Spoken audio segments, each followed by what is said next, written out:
What if the world's greatest warrior fell? What if Wonder Woman, champion of truth, daughter of Hippolyta, lay dying while the gods partied in the clouds?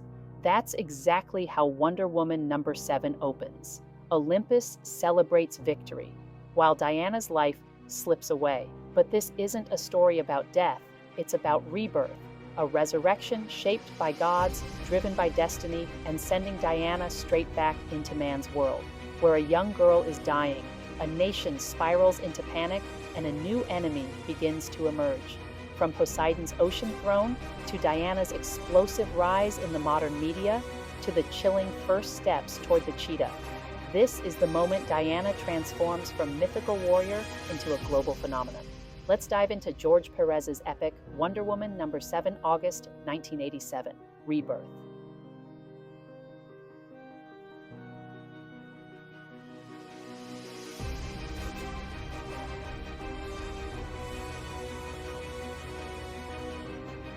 Navajules Studios presents epic comic recaps.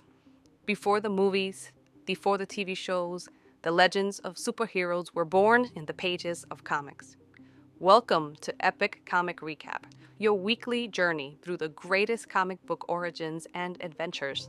From full series breakdowns of legendary heroes to surprising one-off recaps of forgotten stories, we bring classic comics back to life. Every week, we'll dive deep into iconic runs, exploring betrayal, triumph, and the birth of legends, one issue at a time. Subscribe now and join us for Epic Comic Recap, Classic Comics, Legendary Beginnings. The gods of Olympus celebrate their victory over Ares. Wine flows, music thunders, and laughter rolls across the heavens. But beneath that divine celebration, a truth no one can ignore. Diana is dying. Back on Paradise Island, Queen Hippolyta and the Amazons surround her broken body. Her wounds are deep, her spirit is slipping away. Even the sacred waters cannot revive her. If the mightiest among mortals cannot heal her, who can? A sudden divine storm erupts. Winds howl, waves roar. The Amazons look to the sky and then to the sea. Diana's body is pulled beneath the water, not by death, but by Poseidon, god of the ocean. He calls to his Nereids, the sea nymphs, 50 daughters of Nereus. They surround Diana. They wash away every wound, every trace of Ares' corruption. They breathe life into her lungs. In a swirl of glowing ocean light, Diana rises, reborn. The Amazons cheer. Hippolyta's tears of fear become tears of gratitude. But even as Zeus praises her survival, a strange unease falls over Hippolyta. Why does Zeus' approval feel like a warning? Diana has barely taken her first breath after rebirth, and she already knows what must come next. She must return to man's world. Why? Because her companions may still be in danger. Because Vanessa's life hangs by a thread. Because truth still needs a voice. But Hippolyta hesitates. Diana nearly died. How could she let her daughter leave again? And then, everything changes. A flash of divine light, a goddess descends. Athena has an owl. She brings a gift from Hermes himself. The winged sandals, a tool of free travel between realms. A sign, a blessing, a command. Hippolyta finally agrees, but not without conditions. Across the sea, tragedy unfolds. Young Vanessa Capitalis, Diana's first friend in man's world, is dying. Her body has been ravaged by the touch of decay. Her youth stolen, her future fading. Doctors stand helpless. The military is baffled. Her mother Julia is desperate. Just when the monitors begin to flatline, Diana arrives. She sits beside Vanessa, opens a small carved box and applies a sacred Amazonian salve, a mixture of herbs, roots, and the waters of Themyscira. Before the stunned eyes of military doctors, Vanessa is healed. The decay reverses. Her breath returns. Julia collapses into her arms, crying tears only a mother understands.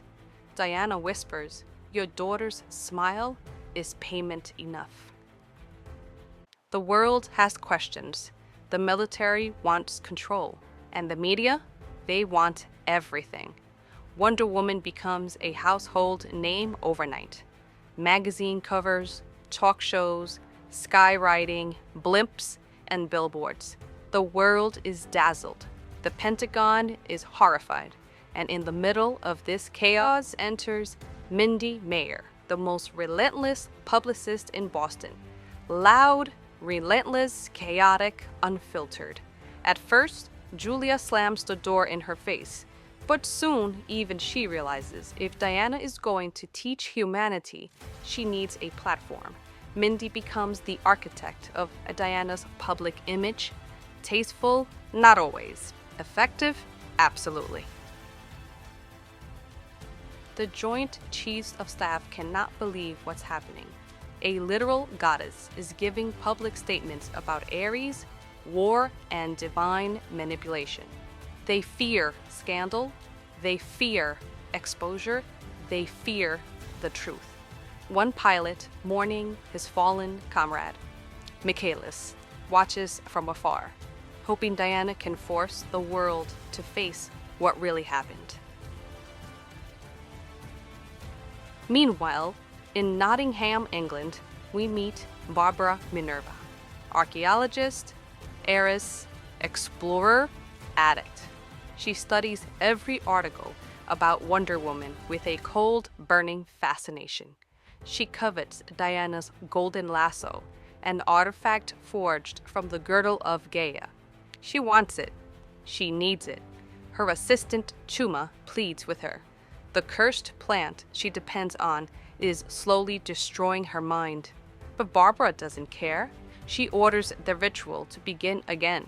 The ritual that transforms her into the cheetah. Her eyes gleam with hunger and madness.